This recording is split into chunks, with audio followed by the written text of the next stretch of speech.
একটানা ৪৫ ঘন্টা কন্যাকুমারীতে ধ্যানে বসেছিলেন নরেন্দ্র মোদী। কন্যাকুমারীর ধ্যানের পর এবার প্রধানমন্ত্রীর নতুন সংকল্প।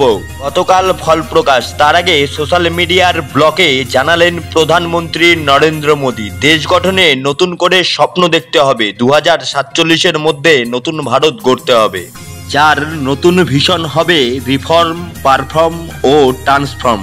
জাতির উদ্দেশ্যে ২৫ বছর উৎসর্গ করতে হবে। আগামী ২৫ বছরে নতুন ভারতের ভিত মজবুত করতে হবে। দ্রুত এগিয়ে চলো, উন্নত ভারত গড়ো। সোশ্যাল মিডিয়ার ব্লগে তাই লিখলেন প্রধানমন্ত্রী।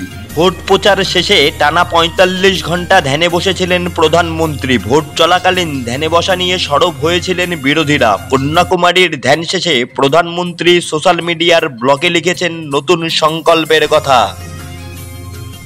GRS news Bangla bureau report.